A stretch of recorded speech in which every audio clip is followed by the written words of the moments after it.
منقول ہے کہ دو نیک شخص آپس میں دوست تھے.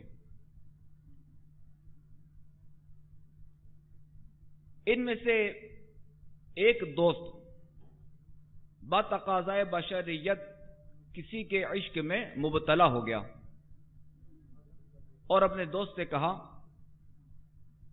کہ میرا دل بیمار ہو گیا ہے، اگر تو چاہتا ہے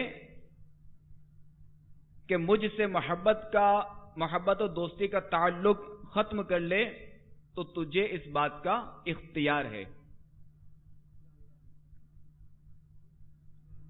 اس کے دوست نے کہا یہ کیسے ہو سکتا ہے کہ ایک خطا کی وجہ سے میں تیری اصلاح کیے بغیر تجھ سے رشتہ دوستی منقطع کر دوں.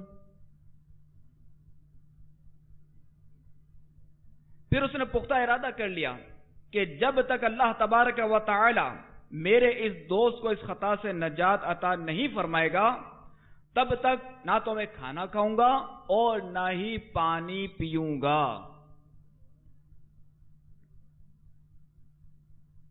اب وہ وقتاً فوقتاً اپنے دوست سے حال پوچھتا،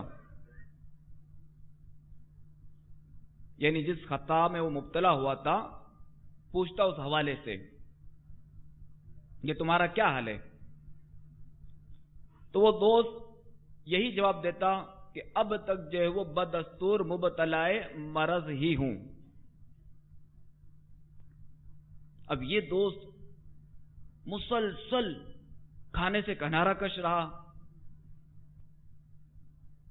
پانی بھی نہیں پی رہا تھا اور غم میں جو وہ اندر ہی اندر جو وہ گھلتا رہا. آخر کار اس کا جذبہ اصلاح اللہ تبارک و تعالی کی بارگاہ میں مقبول ہو گیا اور بالآخر ایک دن وہ دوست آیا اور خوشخبری سنائی کہ الحمدللہ عز و جل اللہ تبارک و تعالی نے مجھے اس مرض سے نجات عطا کر دی ہے اور میرا دل معشوق کے عشق سے متنفر ہو چکا ہے. جب اس نے یہ سنا تو اللہ تبارک و تعالی کا شکر ادا کیا اور پھر کھانا پینا شروع کر دیا.